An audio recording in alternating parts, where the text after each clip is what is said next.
Hey, in this video, I'm going to show you guys. I'm going to walk you through this first Charles law problem. So to start off with, what you guys should already have written down on your piece of paper is you should know the formula. So the formula is the volume of the first condition, or the starting condition, or V1, volume 1, is being divided by the temperature at that same instance. So in the beginning, or situation 1. What that's going to equal then is the volume 2, sub 2, just a little 2, divided by the temperature 2. Or we can shorten it and say V1 T1 equals V2 T2. And if you notice, the T's go on bottom, so the top of the T kind of lines up with the fraction bar. That's how I can remember what goes on top and what goes on bottom. So basically, you have the volume and the temperature of to start off with. That's what the ones mean. And then the volume and the temperature of when it ends. So when we look at these, so a couple of things to keep in mind. So we have volume 1, temperature 1, volume 2, temperature 2. So, as we read through this, so if a balloon filled with O2 and its starting volume is 400 milliliters and its starting temperature is 100 degrees Celsius, if we change the volume to 80 milliliters, what is the new temperature? So we're looking for our new temperature. That's our unknown. So I'm just going to put an X or a question mark there. I'm going to put an X there. So now we need to go back through and look. So we need to think about, what is a unit of volume? Well, volume can either be measured in milliliters, so there's a volume, or it can be measured in cubic centimeters or cubic meters. So then when we look through the problem, we have another volume there.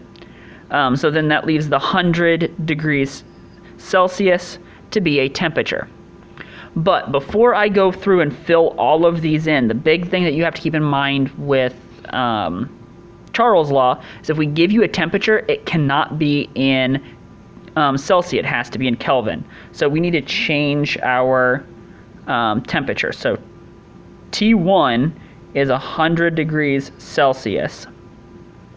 So that is going to change to, remember, you add 273 to get to Kelvin. So that should be 373 degrees Kelvin. So this is the temperature we're now going to use. We don't need the 100 anymore.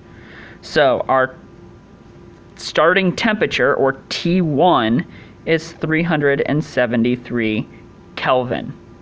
So then when we look back up here, our starting volume is 40 milliliters, and your ending volume is 80 milliliters. So now we need to set up our problem. So we need to rewrite our formula. So V1 over T1 equals V2 over T2. Now I'm going to plug in all of my corresponding variables. So we have 40 over 373. I have 80 over X, because that's what our unknown is. So now, anytime in Charles' law, once you get to this point, what you guys need to do is you need to cross multiply. So we're going to take 40 and multiply it by X. We're going to take 80 and multiply it by 373. So you take the top of one, multiply it by the bottom of the other, and set that equals to the top of the other multiplied by the bottom of the other. So we have 40x equals 80 times by 373. So now I'm going to move this up here. So the first thing that I'm going to look at is we need to get X by itself. We need to get our temperature, our T2, by itself. So in algebra, if you have two things being multiplied together, remember, you need to divide both sides by whatever's with that variable. So we need to divide both sides by 40. So now I'm going to rewrite this so it's X equals 80 times by 373 divided by 40.